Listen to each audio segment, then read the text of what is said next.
सेवारो नमस्कार। ल यो चाहिँ प्याजी पकाएको हो।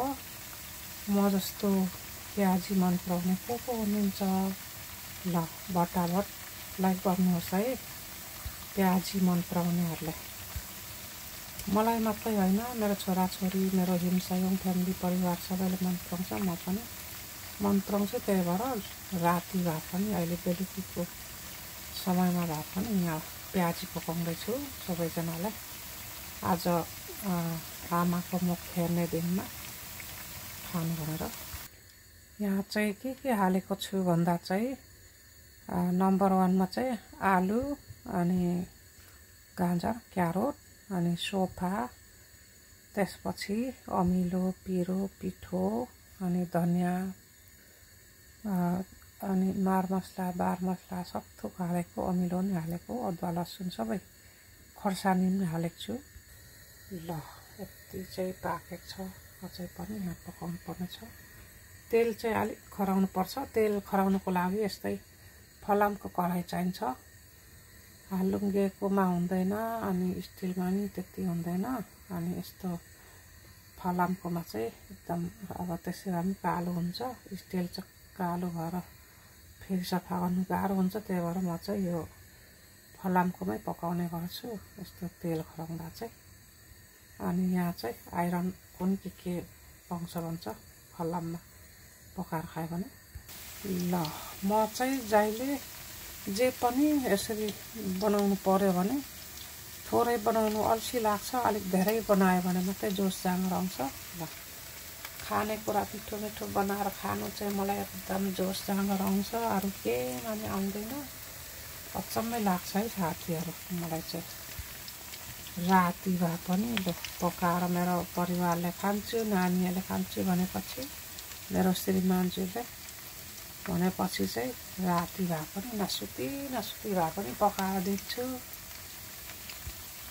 तर मैले चाहिँ मन परेको हुनुपर्छ। आज चाहिँ अब मदर्स डेमा, आमाको मुख हेर्ने दिनमा, अघि पनि अब अरू चिज पकाइदिएको, फेरि प्याजी नखाइ कसैले चाहिँ मन नमान्ने भयो। त्यही भएर अहिले किराँती ऐन 5085 कम्दे नेपाली 2082 साल वैशाख, आज 14 गते आइतबार।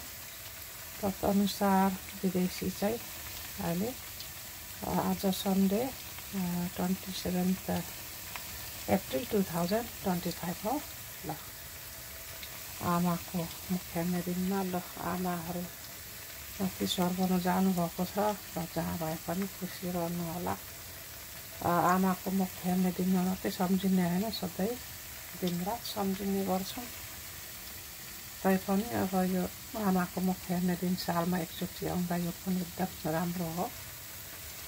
ल सम्पूर्ण इष्टमित्र आफन्तहरूमा, संसारभरि छरिएर बस्नुभएको सम्पूर्ण आमाहरूमा आमाको मुख हेर्ने दिनको शुभकामना छ भन्नु पर्यो। ल अब चाहिँ यो अन्तिम हो सकेको प्याजी पकाउनु। अब यो प्याजी पकाइसकेर उब्रेको तेलमा चाहिँ यसरी टिपे करेला चाहिँ अब उब्रेको तेलमा चाहिँ बेसरी तातो हुने ढोकेर राख्नु पर्यो भनेको। यतिकै राख्यो भने बिग्रिरहन्छ। त्यही भएर राम्रो धोएर ल यसो गरेर तेल उब्रेकोमा राख्नु पर्यो भनेको, बिग्रिँदैन। यसो गरेर आइपक्समा राखेर अलिअलि खाँदा हुन्छ। अनि यो तेल चाहिँ, यो उब्रेको तेल चाहिँ फेरि युज नगर्नु अरे। फेरि यसमा चाहिँ के पकाएर नखानु अरे, हाम्रो खुनहरू बिगार्छ अरे, इन्फ्लामेसन भन्छ, खोइ के रोगहरू हुन्छ अरे। त्यही भएर म चाहिँ एकचोटि युज गरेको तेल चाहिँ यसरी चुके र यसरी प्याजी पकाएर उब्रियो भने चाहिँ यसरी अरू नै के पकाएर सक्छु। अनि अलिकति उब्रेको पनि फाल्छु। फेरि चाहिँ म युज गर्दिनँ। युज गर्नु हुँदैन अरे भन्छ, रोग लाग्छ अरे, विभिन्न रोग लाग्छ अरे भन्छ। हेर्नु हजुर चाहिँ कस्तो खाउँ लाग्ने प्याजी हुन्छ। मलाई चाहिँ अलिक यस्तो ब्राउन खाले मनपर्छ।